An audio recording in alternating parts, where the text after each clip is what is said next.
Hello, my beautiful darlings. Welcome to the Bedroom Guru with me, Nicky Allen. Oh my god, I've had the worst relapse ever. I'm still not great now. But I thought I'd best say hi. It's been over a week since I spoke to you. And I need to have a chat with you. I miss you all. How are you doing? Do you know what? I think half of it is as well. It's a lockdown, isn't it? Again, as I say, I don't know what it's like over in the US and Canada, but here it's a big lockdown, and it's like, you know, you've got nothing to look forward to. You can't book any holidays, and we're so desperate to book all our holidays, and you can't. And especially for me, working from home in a relapse as well, I don't see anybody. It's a nightmare. And my friend Helen, who I've elected as like a support bubble as well, as my other half, came in yesterday, and it was just like, breath of fresh air, because it can get lonely. And as I say, I've had such pain and such exhaustion, and I'm still really tired now. And what happens is, when you're in that relapse, your mind says, I can't communicate with anybody, I don't want to talk, I don't want to do anything. It's really weird. I haven't had that for a really long time. So this one's hit me bad, really unusual, because I haven't had one like this for a long time. I've had to cancel everything, which I hate doing. And that's why, you know, I don't book people in for readings regularly anymore, because I always end up postponing them, and then it makes me feel bad. I feel guilty, I feel under pressure. You know, and I know that part of my work is as a psychic medium, but I can't do it at the moment. You know, and I get so many people asking me, can I have a reading? I'm like, I'm trying to tell you that I'm not physically capable of doing it at the moment, and that's why I'm writing, because at least I can do that when I'm feeling good, and then pass on my knowledge that way. You know, it's so frustrating. So you're all sitting there going, oh good, I'm going to be cheered up by Nicky Allen. All I've done is moan. Oh dear, all I've done is moan. Isn't it funny? You have to bear with, my voice is weak, everything's rubbish, but it doesn't matter. I've been listening to Robbie Williams, and look, I'm even wearing his top. You've got to do things to cheer you up. Talking of cheering up, thank you to you beauties who recommended Surviving Death. I can't believe I didn't see it on Netflix before. What a smashing, awesome series that was. 6 episodes. And for the first time ever, it was a program that depicted mediumship, the afterlife, paranormal, in a respectful way, because I want to kick the television sometimes when they, you know, all they're doing is trying to take the mickey out of mediums. They use all the wannabes that are dressed up like idiots and are just, you know, useless. And they highlight these and, you know, try and make us all look rubbish. But I thought this is a really lovely, comprehensive guide to what we do, what the afterlife's about, you know, and all the rest of it. Funny enough, it's very much like my next book. I was like, bloody hell, this is like an advert for my book, because nearly everything that was discussed in there is in my next book. Anywho, oh my god, someone's phoning me. Didn't turn it off. It must be, hello, you've had an accident in the last week. Have I? That's amazing, because I've been in bed. Hang on a minute, I'm trying to turn it off. It's on silent. It's on silent. That's weird. Anyway, sorry about that, darlings. Totally professional, as usual. There'll be a knock at the door next, yes. Oh my god, it put me off my train of thought now. Yeah, so about mediums, and it's literally about my book, Survival. Oh my god, I lost my train of thought. Stupid, telling me I've had a road accident in the last week, man. They do, don't they? Oh, due to a record, you had a road accident. Oh my god, just go away. Why is it not illegal that they can phone you and do all that crap? For those of you in other countries, basically, you must probably get it as well. You've had an accident in the last week, and we can represent you, or an accident in the last month, or God knows what. Anywho, yeah, so it's a brilliant depiction of how mediums work. I loved the fact that there was also the trance mediumship, and we went to the Netherlands place. I used to go to Arthur Findlay College, which is in obviously England, very similar to the Netherlands college, and I recognise a couple of people actually there. Made me feel a bit, oh, for God's sake, I could have been there if I didn't have an accident. But then I thought, no, don't go there. Come on now, you've got these beautiful people you talk to here, and you've got your books. So that's enough for me, as long as the books are bought and people buy them and read them and take it on board what I need to be telling them. I just loved it. The thing that really annoyed me is the skeptic. Oh my God.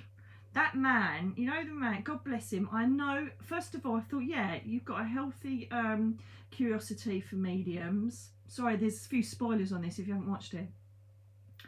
And but he got to the stage where it was like nothing was good enough. You know, and that's a typical skeptic. It really gets on my nerves, because I go, oh, well, why can't you say that particular bit of information? Why can't you do this? Why can't you do that?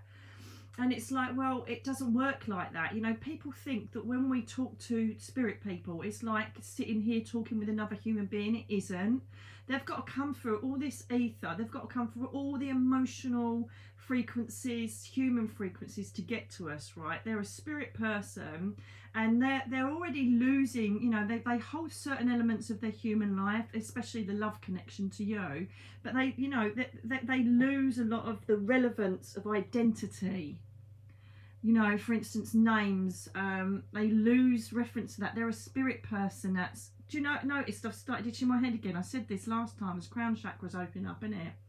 So they lose what's important that we hold on to, like names, places, and all that kind of stuff. And they just see the love and the connection, because they're now a whole spirit with a whole knowledge of their lifetimes, you know, and they've got to try and remember significant things that are going to hit home with us. And any connection that you wouldn't understand is a connection. And do you know what really pissed me off, right, was that then when that trance medium said about stuff, she goes, oh, she Googled it. I had that once. A woman put I thought it was bloody brilliant. I've had 2 complaints in my whole life of doing this. 2 complaints. One was that I obviously Googled everybody in the audience, and that I couldn't have known that information. Get in. Love it. As if you're gonna, it's like, during that time I had a PA. I was so busy. I had a PA, right, who took all the names, but it'll be like Bertie Smith ×4, right? So how could I Google the ×4? I didn't even know it was turning up. How can I Google people I don't even know? For a start. 2, how am I going to get the time to do it? Google every single person, but know what they're buried in. Did you put that on Facebook? Oh, we buried our dad in a blue suit with a white thing, and we put a book in, his favourite book in with him. No, you don't, but that's the information we come up with. So let's go back to the basics of it. So you got a spirit person trying to connect in, okay? It's a bit like, do you know, like catchphrase? I don't know what it's like, what kind of, I don't know if it's the same thing over in America, but you kind of, there's a game show over here where you see certain, like an animation, and you've got to work out what it is. So for instance, a dog that's really sweating and the sun's out and it's hot dog. You know, you got to guess what the phrase is. So you get that, you get small snippets of visions in your head if you're clairvoyant, like I am. Sorry about my throat. Right, so you get small snippets of things in your head, and you've got to try and work out what they're trying to say. Then you might get a small movie play out, and then suddenly you'll see a name, and then you might hear something, and then you might smell something, and you've got to put it all together. It's a bit like charades as well, because sometimes they'll do actions, you're like, what the hell are you doing? It's really difficult for us. However, there are times when I've worked when I get the first name, second name, their address. I've even got a mobile number before. I have even got a mobile number, right? And the mobile number, when I started reading it out, I said, I can see this number. He goes, oh my God. And it was his twin brother that had passed, right?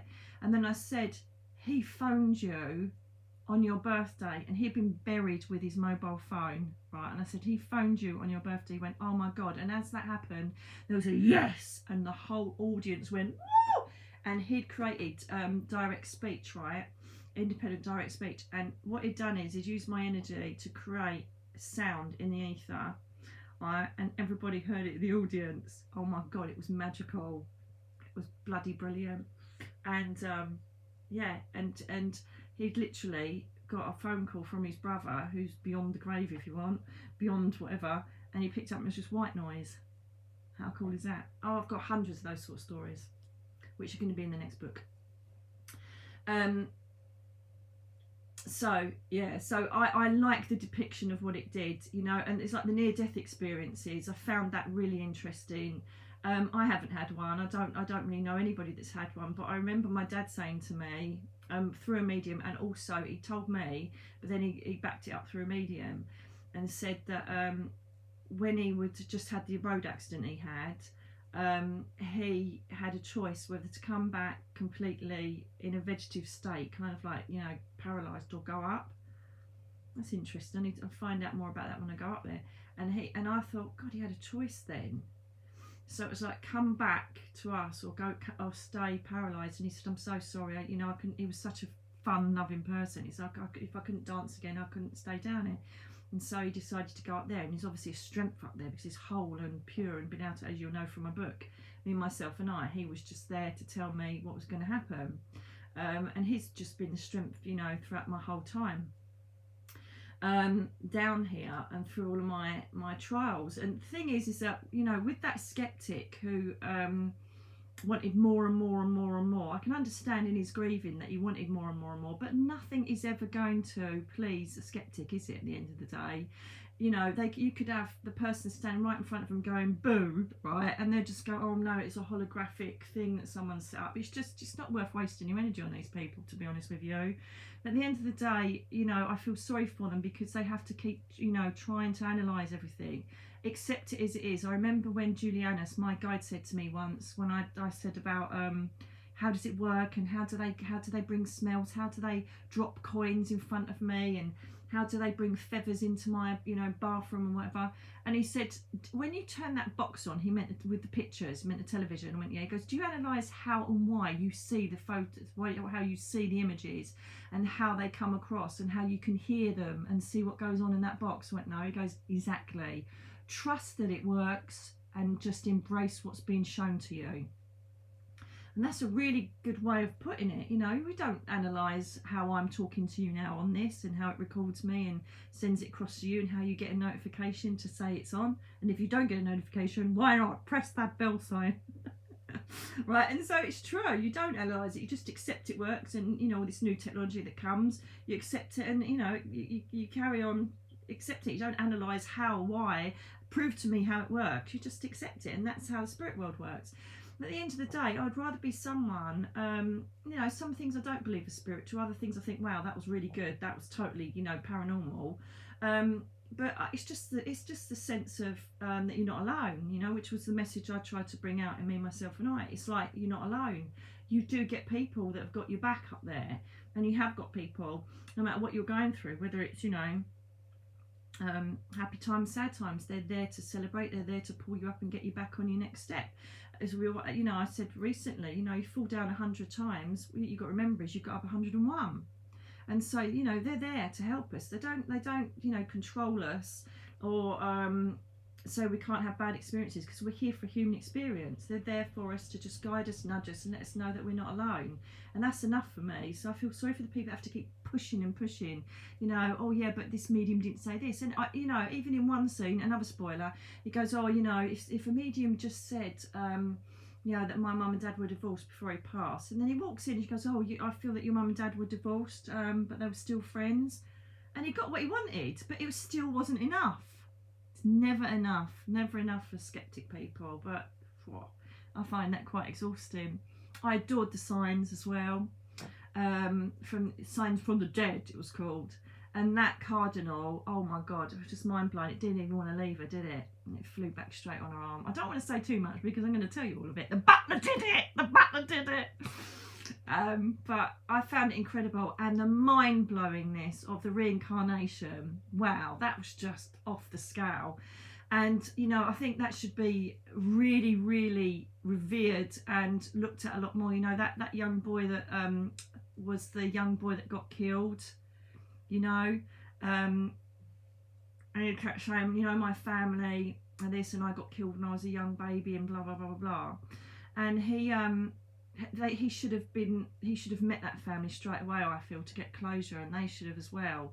And I asked this once because I remember reading, I don't know if you remember this story, about the young boy who, I think he was in America. Notice it's boys as well. Have you noticed that? Very high percentage of these blips in reincarnation are boys. I don't think I've actually seen a girl yet on any television or read about a girl it's happened to. But this boy said that he belonged to this family who lived in Ireland, and they lived by a beach when there was a flight strip, you know, like a plane strip, landing strip. And he named all the family and everything. And then when they actually thought, right, this isn't, you know, something that he's making up, we need to research this, it turned out that there was a family in Ireland, had a boy that died, and they lived next to this landing strip on the beach in, I think it was Cork in Ireland, and they reunited this boy, and he knew all of them, and it was just incredible. And I thought, well, how is that? Because that's creating a lot of problems with the family that have had the loss and the family that have obviously got the child that's been reincarnated too early. And I asked my lot above, and they basically said, Juliana's put it as it's an admin blip, as you would put it. So what happens is, generally, as a soul cluster, we have 3 generational gaps. So that you don't know your great-great-great-granddad, do you? And so once you've lost the human contact, you know, the love connection there, then we're ready to reincarnate after that 3rd generation. One kind of said, you know, perhaps it was a mistake in that reincarnating. But the other thing as well is that I feel that these happen to highlight the fact that they need to wake us up a bit, you know. And I think this is going to happen even more. We're going to get more paranormal things happen, more spooky things happen in this day and age at the moment with all the crisis going on. People need faith, people need a higher power, because it's pretty crap, isn't it? And so I think that perhaps they do it to wake us up and say, look, you are reincarnated, this is real, because, you know, children have got this memory, and perhaps it is another way of trying to prove to us that there is reincarnation, that we are eternal souls. That's another thing I think it is. Plus also I've noticed, and I've said this before with Ibn Alexander, who's a top brain neurosurgeon who was clinically brain dead and then went to heaven, and he's written a book about it. Look it up, it's incredible. That they tend to go to creditable people. I've said this before in a video before. And so there was even a neuro scientist on the surviving death one, where, you know, it's credible people that are saying, well, no, that's physically impossible, you're brain dead, you shouldn't be able to see or hallucinate or anything. So, you know, that's interesting how they've seen themselves go to a tunnel of light and come back again, and all that kind of stuff. So that, you know, they're reaching credible people that not just, oh, I've had a near-death experience. They're like real capable people that are, you know, revered in science, if that makes sense, you know, in neuropathy or whatever their specialism is. And so it's nice to see that these sort of people are now saying, well, this happened to me, and I was totally, once you're dead, you're dead. You know, and there's a couple of doctors on there that actually have woken up and seen the fact that, yes, there is another realm. We do go to another frequency. And again, this will all be covered in my next book, because, you know, the journey of the soul is incredible. And the one thing that every single person has said when they've had a near-death experience is that they are met by a being, which would be a guide or someone that is connected to your main soul group. Go into that another day. Soul groups are, oh no, I'll do it now. Soul groups are basically, you have different realm incarnations. It's not just this planet. This is what they're saying. And that you could be a fairy, or you could be an alien, or you could be this. So that some people are drawn to aliens and craft and see lots of UFOs in their life and stuff like that. And so you may be met by a being that is more familiar to you if you weren't mainly a human, if that makes sense. Getting a bit deep, we'll leave it there. But they all have beings that say, we're going to review your life. This is for the people that have, you know, stayed dead a bit longer than the others. And then they say, actually, no, we're not going to review your life, you need to go back. And then they go back, and every single person says they didn't want to go back. They did not want to go back. Every single person I think I've ever heard of who's had a near-death experience said didn't want to go back. It was so beautiful and colourful and so surreal and so full of love and so amazing. And I started seeing people that I know and recognised. I did not want to come back.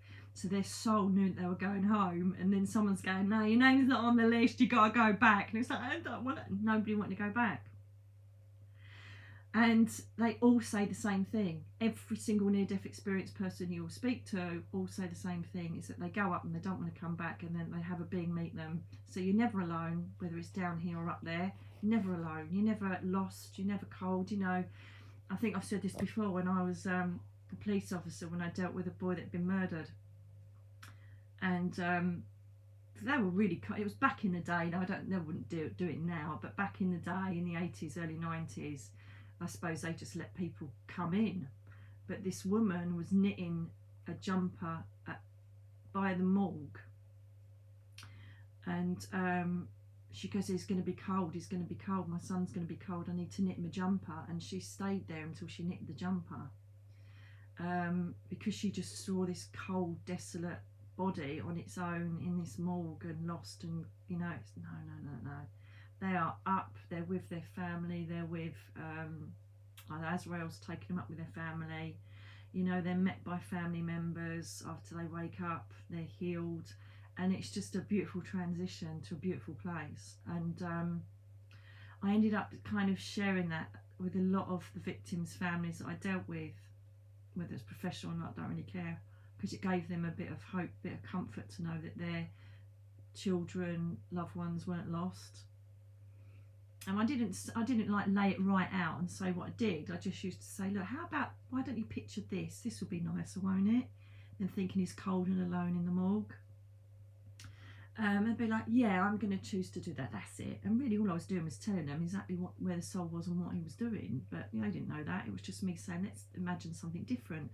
It's all about comfort, isn't it? It's all about bringing comfort, love and happiness to us. You know, so many people are losing people through COVID. And so we need to deal with this subject of death.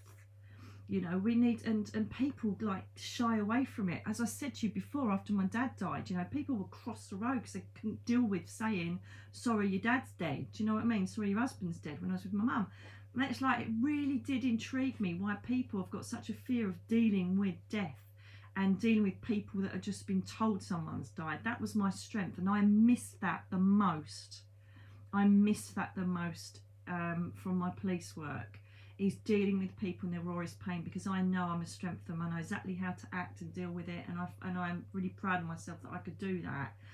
And I really missed that part of the work, and perhaps this is an extension of that in a different way, that I'm bringing comfort to people and bringing more of the spiritual element in rather than professional element, and then tinkering with a bit of spiritual to give them comfort, if you know what I mean. And so yeah, it's going to be a big thing. You know, lots of people are losing people with COVID.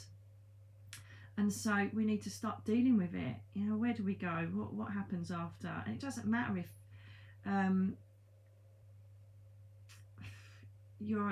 it doesn't matter what belief system you have. It's just about having comfort and trying to lessen, you know, that heart-ripping, soul-ripping pain that you experience when you lose somebody. So yeah, so that's my little take on surviving death. Sorry I haven't been about. I really need to recover properly. I thought I'd just say hi. It'll be a couple of days yet, I reckon, just me going easy, and then I'll be up and normal again. But yeah, wow, it was a real killer this time round. Really hit bad. But that's okay. Take the ups and the downs, don't you? Peaks and troughs, whatever ones. Hills, valleys. Can't be many more analogies. Anyway, darlings, I hope you're staying strong. I hope you're doing right. And you know, if you haven't looked at my positivity videos, have a look at those if you're struggling with the lockdown. And I will speak to you again very soon. But I'm now going to have another cup of tea because I'm very tired and I need a cup of tea. So God bless you all, and I'll speak to you all very soon. Bye, lovelies.